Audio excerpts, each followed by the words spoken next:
Olá! Hoje a gente vai mergulhar fundo nas ideias de um livro poderoso, O Ego é Seu Inimigo, do Ryan Holiday.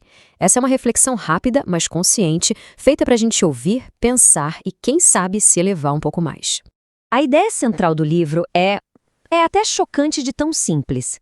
Em qualquer jornada importante da vida, o nosso maior obstáculo não está lá fora. Não são os concorrentes, nem os críticos ou a falta de sorte. O verdadeiro inimigo mora muito mais perto, bem aqui, dentro da gente. Então, para a gente entender bem esse inimigo, vamos quebrar a análise em partes. Primeiro, vamos definir o que ele é de verdade.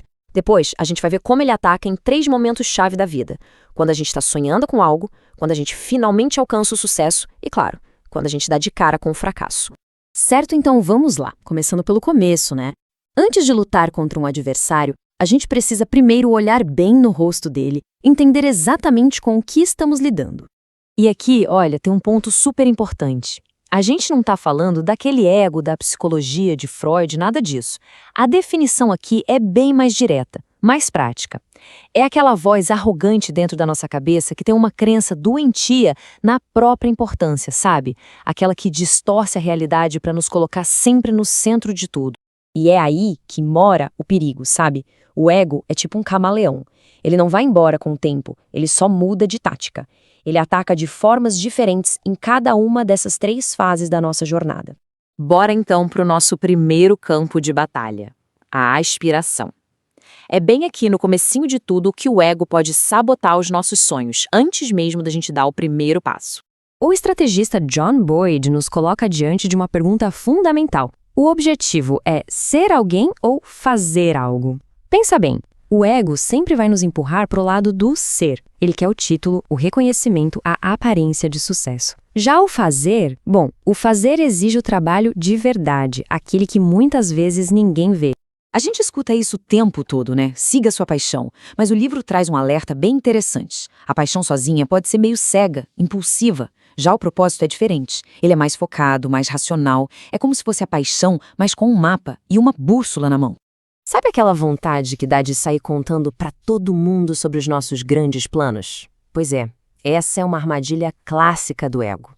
A gente recebe aquela validação, aquele tapinha nas costas, e o nosso cérebro sente como se já tivesse feito alguma coisa.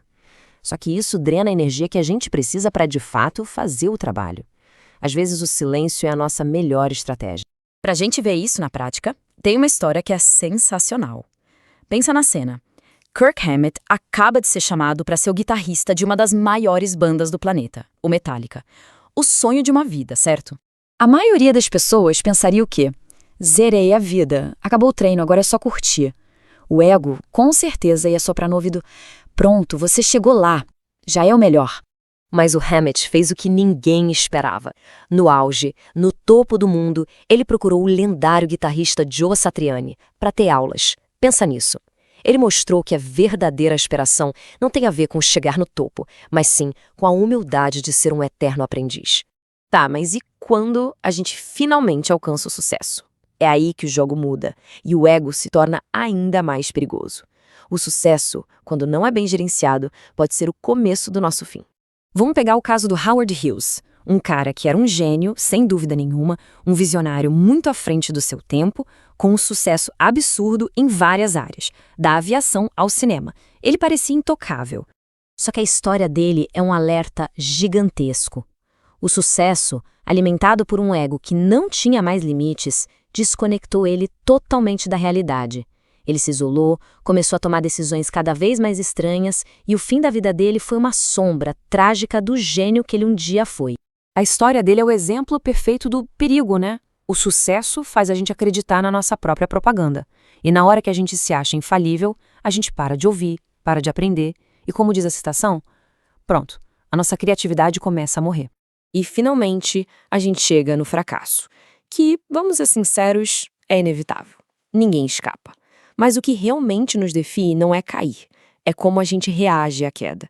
E é aqui que o ego pode ser o nosso pior inimigo.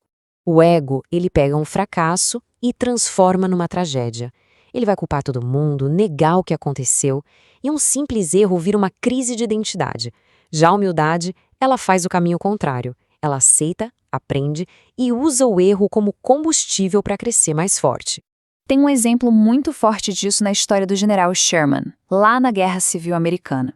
No meio daquela pressão toda, quando todo mundo queria poder, ele fez o oposto. Ele recusou uma grande promoção, admitindo na frente de todo mundo que ele ainda não se sentia pronto para aquela responsabilidade. E essa atitude definiu a carreira inteira dele. Ele sempre escolheu a realidade em vez da vaidade, a substância em vez da aparência. Ele chegou a servir sob o comando de um general que tinha uma patente menor que a dele, simplesmente porque ele sabia que era a coisa certa a se fazer para vencer. Essa humildade permitiu que ele aprendesse e se tornasse um dos líderes mais eficazes da história. Isso tudo me lembra daquela citação do Kant, que basicamente nos lembra que a gente é imperfeito por natureza. A luta não é para eliminar o ego e virar uma pessoa perfeita.